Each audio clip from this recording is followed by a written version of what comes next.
오늘은 마태복음 3장을 살펴보도록 하겠습니다. 먼저 마태복음 3장 1절부터 3절을 읽겠습니다. 그때 세례 요한이 이르러 유대 광야에서 전파하여 가르되 회개하라 천국이 가까웠느니라 하였으니 저는 이사야 선지자로 말씀하신 자라 일렀으되 광야에 외치는 자의 소리가 있어 가로되 너희는 주의 길을 예비하라 그의 첩경을 평탄케 하라 하였느니라. 자, 지난 시간에 마태복음 1장, 2장 내용을 살펴봤는데 예수님께서 베들레헴에서 태어나셔서 애굽으로 피신을 하셨고 예수님을 죽이려고 하던 헤롯이 죽은 후에 나사렛으로 이사하여 거하셨습니다. 그때 세례 요한이 유대 광야에서 전파하는데 무엇을 전파했느냐 하면은 방금 읽은 1절부터 3절까지 말씀대로 회개하라 천국이 가까이 왔느니라 하였습니다.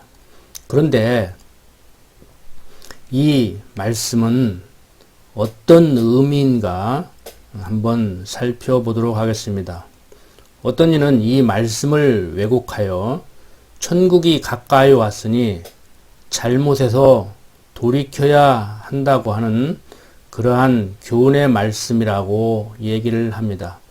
즉 거짓말하고 도둑질하고 그러한 삶 가운데서 돌이켜 이제는 착하게 살아야 된다고 그렇게 외쳤다는 것입니다. 과연 그러한 얘기인가?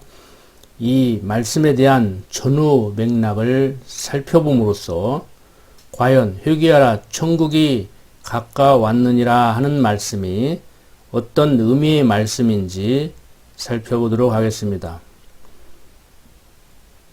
자, 이 말씀에 대한 전후 맥락을 살펴보면은 예수님이 태어나자 헤롯이 죽이려고 했습니다. 그때 예수님은 애굽으로 피신하여 있다가 헤롯이 죽자 나사렛으로 가서 살았습니다. 그때 세례 요한이 유대 광야에서 회개하라 천국이 가까웠느니라라고 전파했습니다. 여기에서 천국이 가까웠느니라는 이 말에 대한 현대 어법은 천국이 가까이 왔다라고 해야 더 좋을 것입니다. 세례 요한은 선지자 이사야가 예언했던 바대로 예수님보다 6개월 먼저 세상에 와서 예수님의 길을 예비한 사람입니다. 이사야는 예수님이 오시기 전 700년 전에 외치는 자의 소리여 가르되 너희는 광야에서 여호와의 길을 예비하라 사막에서 우리 하나님의 대로를 평탄케 하라 골짜기마다 도두어지며 산마다 작은 산마다 낮아지며 고르지 않은 곳이 평탄케 되며 험한 곳이 평지가 될 것이요 여호와의 영광이 나타나고 모든 육체가 그것을 함께 보리라 대저 여호와의 입이 말씀하셨느니라 라고 예언했었습니다. 이 예언대로 세례 요한이 와서 예수님이 왔으니 그에게로 향하라고 외치고 있는 것입니다. 그런데 회개에 대한 이해를 달리함으로 인해서 해석을 잘못하는 경우가 많이 있습니다. 기독교에서 말하는 회개는 잘못해서 돌이킨다는 의미도 있지만 여기에서 말하는 회개는 돌아서라는 의미입니다.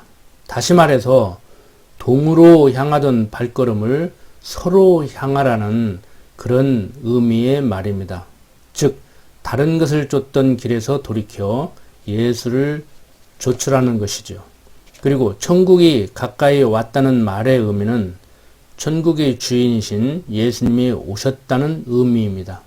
그러므로 회개하라 천국이 가까이 왔느니라 라는 말은 하나님께서 이스라엘 역사를 통하여 보내신다고 약속한 그리스도로 예수님이 오셨으니 이제는 예수님을 그리스도로 믿고 조철하고 얘기하고 있는 것입니다. 유대인들은 메시아를 기다리고 있었지만 율법을 쫓았습니다. 그런데 이제 유대인들이 기다리던 그리스도로 예수가 오셨으니 예수를 조철하고 얘기하고 있습니다.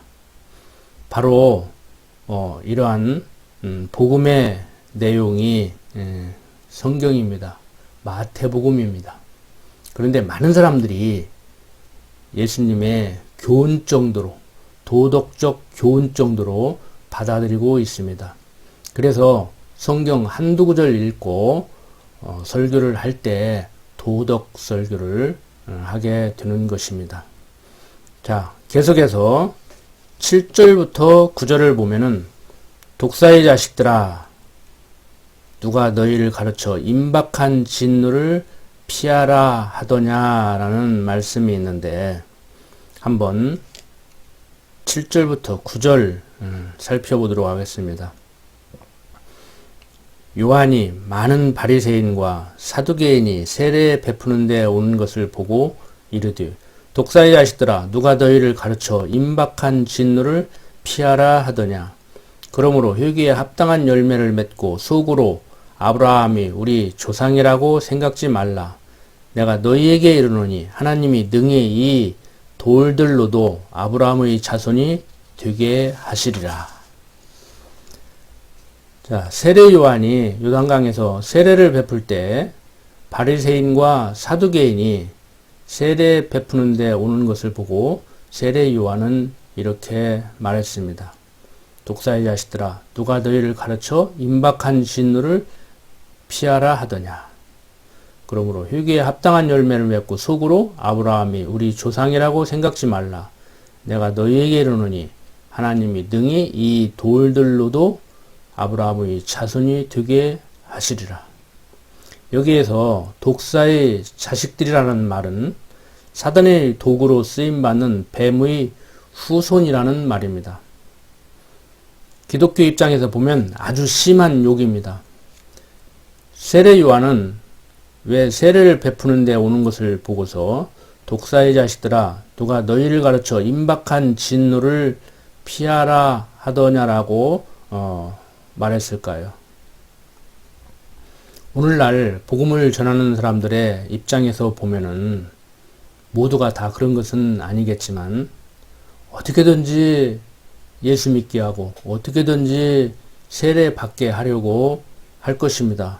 그런데 세례 요한의 경우 요단강에서 세례를 베풀 때 바리새인과 사두개인들이 오는데 너희들은 오지 말라고 하는 거예요.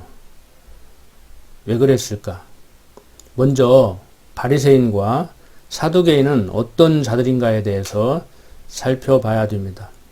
바리새인은 율법과 전통을 따르는 자들로서 영혼 불멸, 부활, 내세, 천사의 존재를 믿는 자들입니다. 그리고 사두개인들은 모세 오경 외에 모든 전승을 부인하고 내세, 부활, 천사를 부인하는 자들입니다. 그리고 이성을 절대 기준으로 삼는 자들입니다. 이들은 예수를 그리스도로 믿지 않았습니다. 그래서 세례 요한은 자신이 세례를 베푸는 데 오는 그들을 향하여 독사의 자식들아 누가 너희를 가르쳐 임박한 진노를 피하라 하더냐라고 하면서 회개에 합당한 열매를 맺고 속으로 아브라함이 우리 조상이라고 생각지 말라라고 했던 것입니다. 하나님이 능히 이 돌들로도 아브라함의 자손이 되게 하시리라는 것입니다.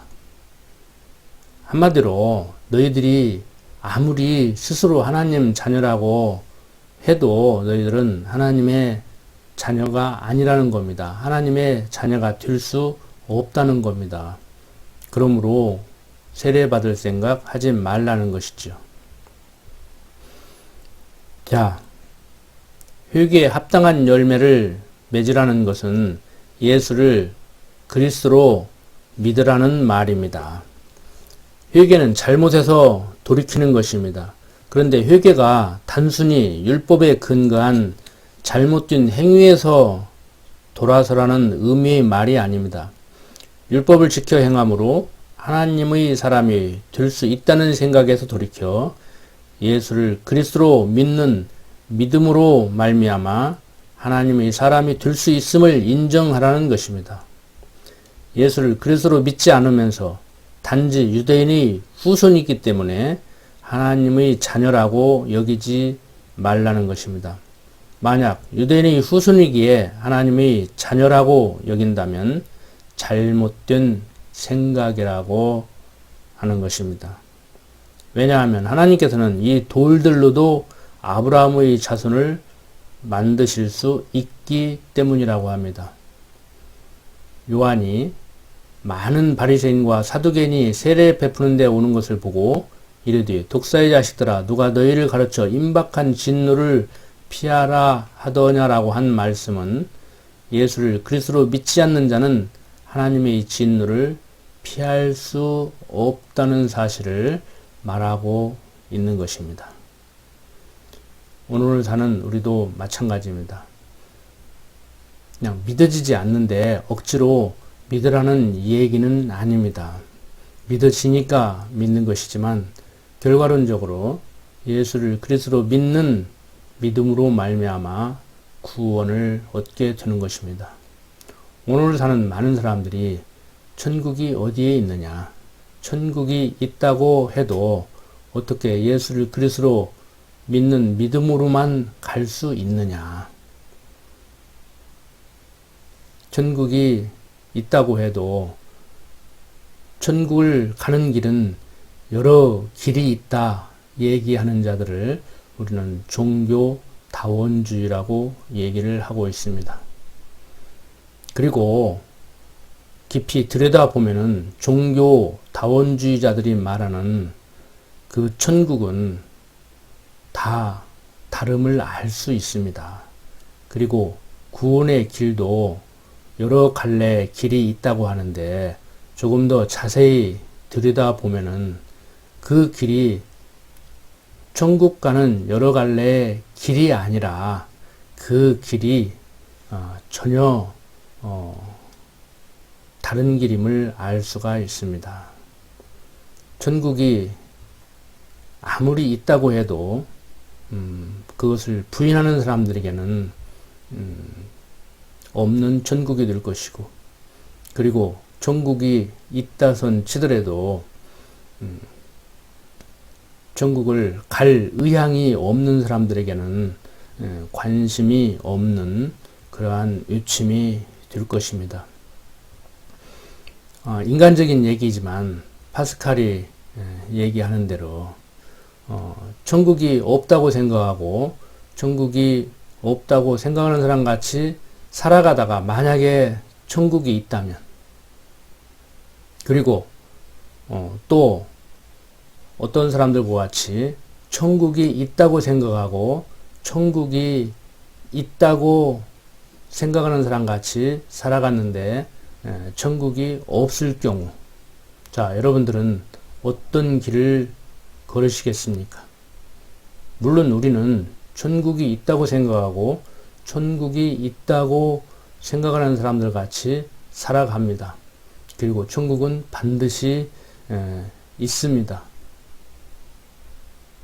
지혜로운 자들이라고 하면은 천국이 없다고 생각하고 만약에 있을 경우 난감해 하는 것보다는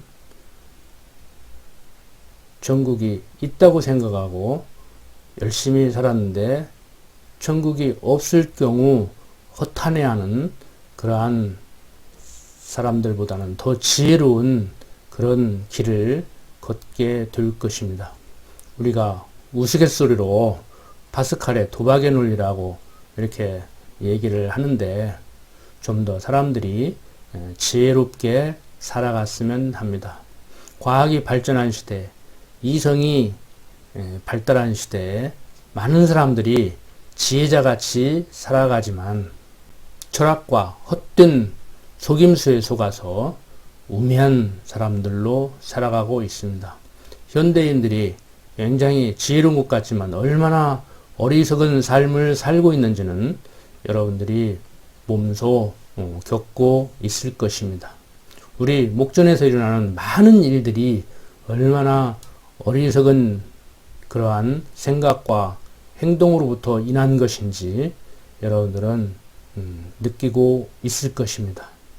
그래서 많은 사람들이 말세다, 세상은 타락했다, 갈 때까지 갔다, 정말 이래서는 안 된다고 외치고 있지만 자신도 모르는 사이에 자신도 그러한 생각을 하고 그러한 길을 걷고 있음을 우리는 자각해야 됩니다. 기도드립시다. 아버지 하나님, 오늘 사는 우리들 하나님 백성으로서 하나님 알고 경외하는 삶을 살도록 인도하시니 감사합니다. 어떠한 상황 가운데서도 하나님이 여호와 되심을 인정하고 사는 지혜로운 자들로 살게 하여 주시옵소서. 부족한 종 예수님 이름으로 기도드립니다. 아멘.